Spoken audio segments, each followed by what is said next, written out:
Hello everyone and welcome back to another Rise of Kingdoms video. I am RoyalMixGaming and today we're going to be talking about the face-to-face with developers, and then I'm also going to spin the wheel for Gilgamesh because we are on my restart account right here in 2303, and this is going to be our first season of Conquest Wheel, and I'll show you the amount of spins I can get. It's not going to be like a full bunch of spins because this is a very low spend account, but we're going to go through the face-to-face with the developers, and then I'll put a pinned comment with what time the wheel starts.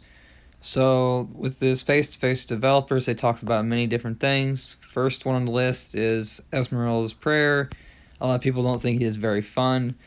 I would say the problem with it is the likelihood of getting the good rewards is so small that it's just not worth playing with or trying to get any of the extra rewards.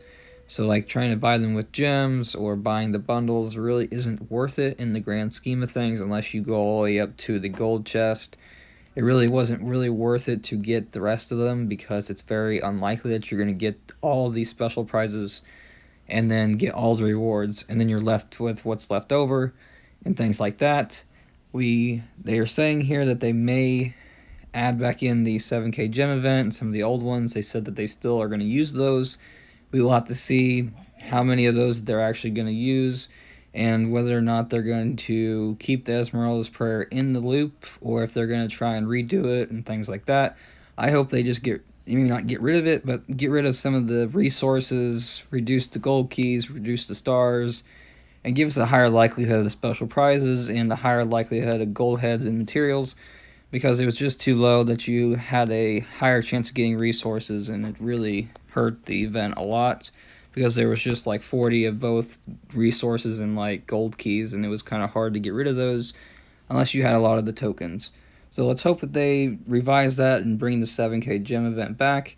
And like this here says, will you be repeating previous holiday events? They definitely will. We hope that they do the 7k gem event next so that they kind of refresh everything and get everybody back on track with what they think is going to happen.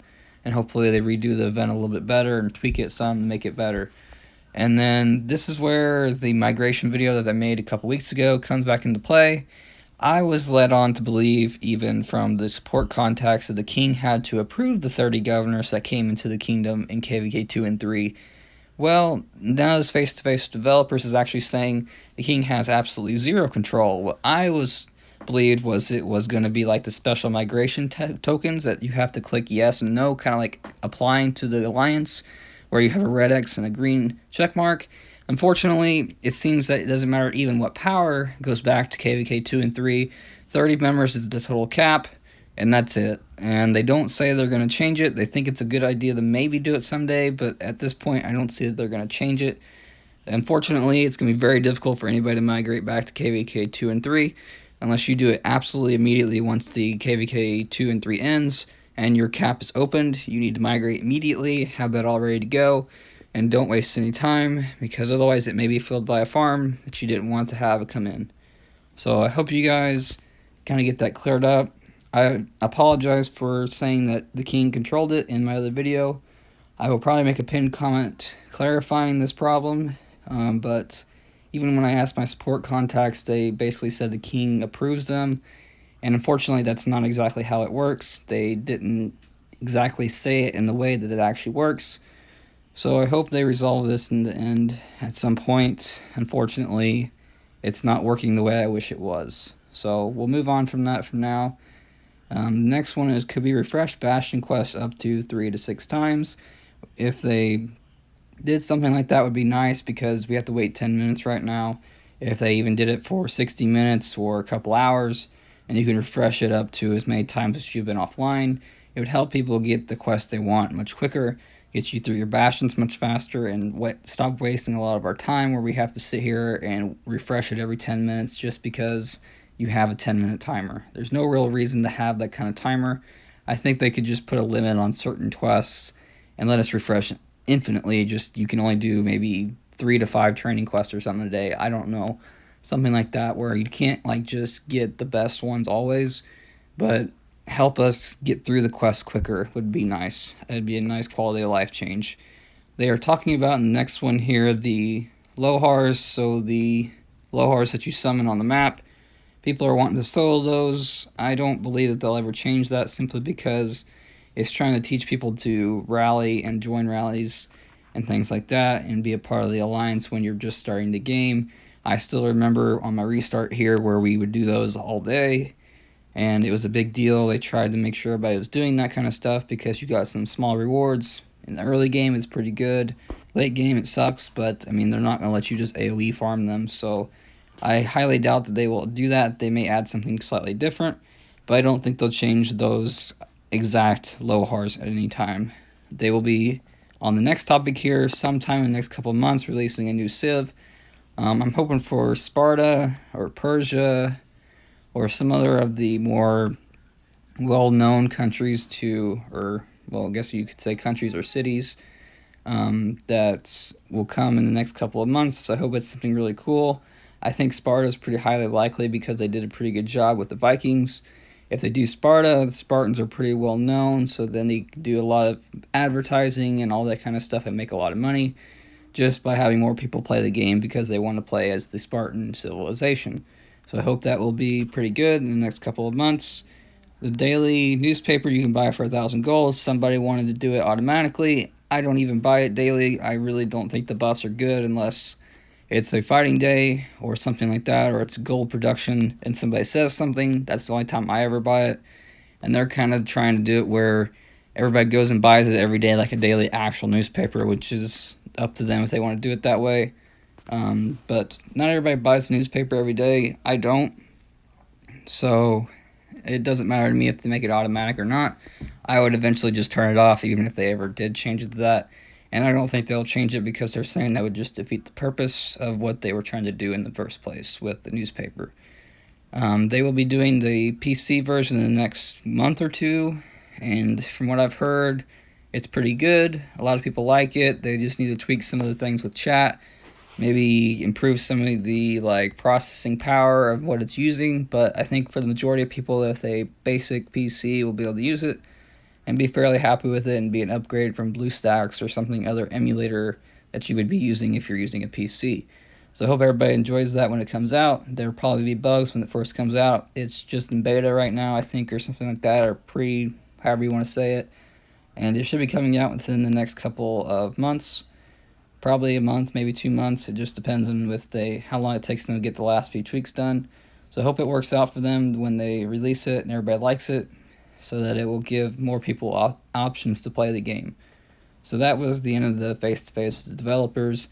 Leave a comment down below, guys, if you want to talk about any of the topics that were talked here. Like I was saying, the migration thing, I feel like was a very big problem, and I thought it was fixed and they had done it the right way. Unfortunately, they did it the wrong way and made it so that just basically any account can migrate back and fill up the 30 spots, which is actually just not very smart on their part.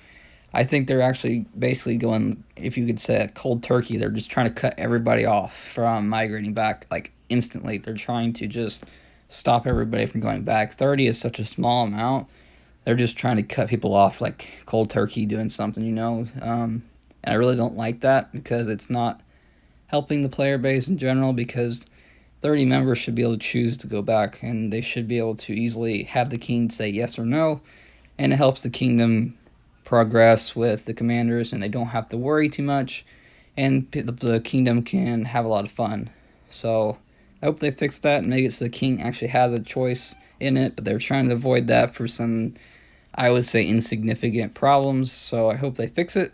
And that was probably my only problem with what this face-to-face developers had. Everything else was pretty positive, some new stuff coming out and things like that. Not going to be changing anything too much. I just hope they bring the 7K gem event back. So we're going to go ahead and spin the Gilgamesh wheel now. So that was all my thoughts on the face-to-face with the developers. We'll see what happens in the next couple months, what new updates come, what new stuff comes, but it looks like they're on track to fix the majority of some things and have some little things that we still have problems with, but hopefully enough people will give feedback to them to fix some of those issues. So here we are with Gilgamesh. This is our first Season of Conquest wheel for 2303, and it's archers. I have Saladin and Khan and YSG. I'm planning to get Saladin to 60 and use Saladin Khan and Gilgamesh and YSG. The main reason I'm doing Gilgamesh over Ramses is I plan to do Nevsky too and probably do William. So that's already got a defense debuff on that. For me, when I'm swarming something with more than 2 or 3 marches, I get a 45, I think it's 3 marches, you get a 45% debuff. And I'd rather have a health debuff from Gilgamesh than have another defense from Ramses. I don't know if Gilgamesh and YSG is that great, but I plan to upgrade that from Gilgamesh and YSG. I think that's what I just said. And then use Gilgamesh and Nebu at some point when I get Nebu from something else. Or use Gilgamesh and Ram or Gilgamesh and Cyrus, something like that once I've got some more commanders and this account gets much older.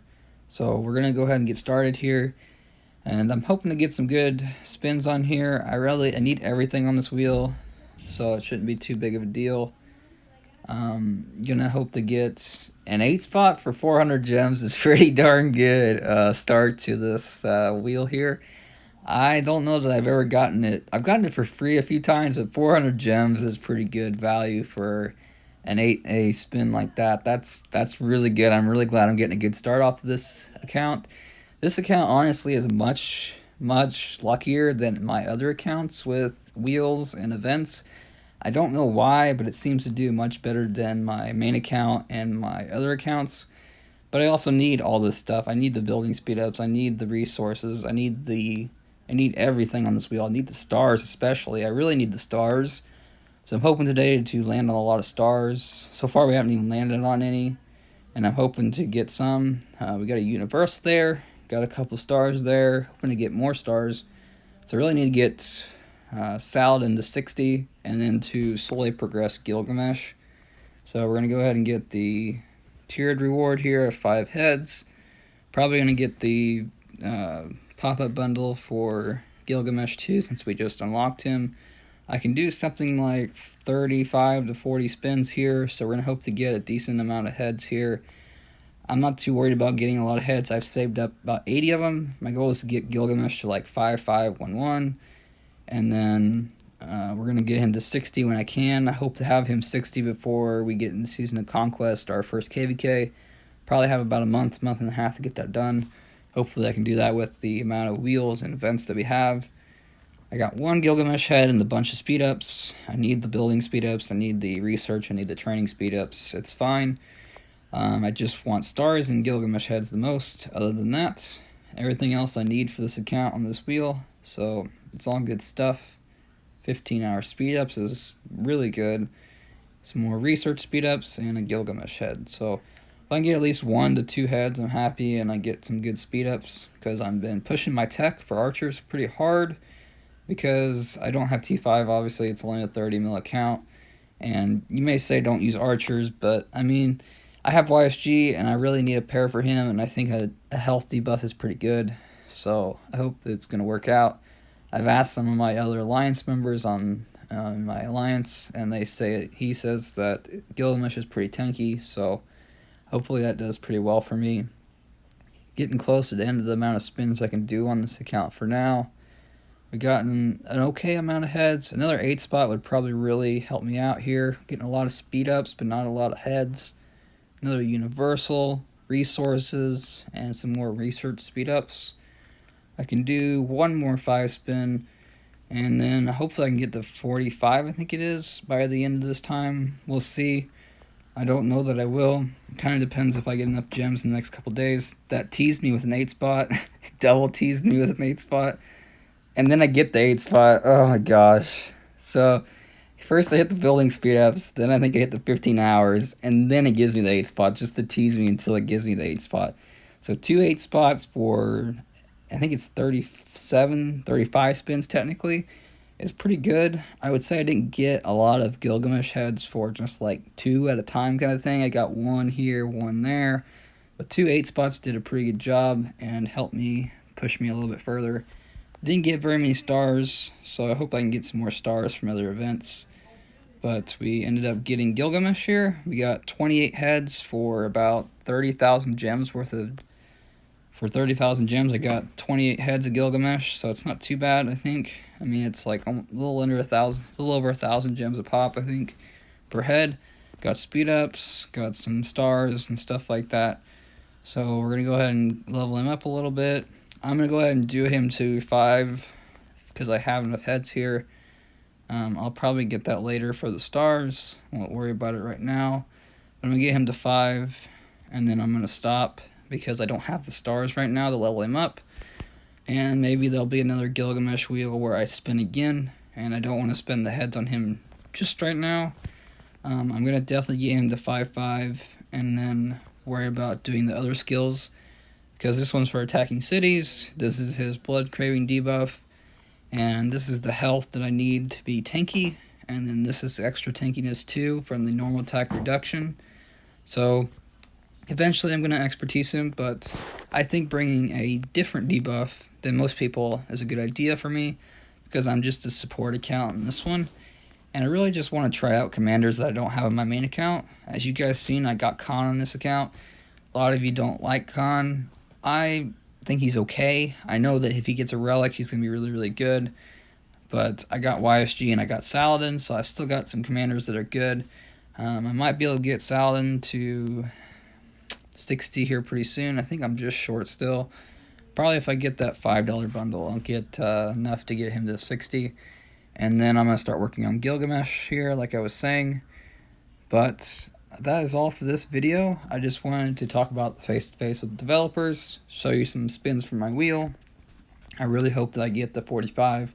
I should be able to get there and get another 10 heads. Should be good to go. So thank you guys for watching this video. Leave a comment down below about anything I've done in this video, face-to-face with developers, questions about Gilgamesh, maybe why I'm doing it, or anything like that. Any questions at all, I'm happy to answer them. I do my best to answer all your questions and all your comments. So thank you guys for watching this video. Hope you guys have a nice day, and I'll see you on the next one.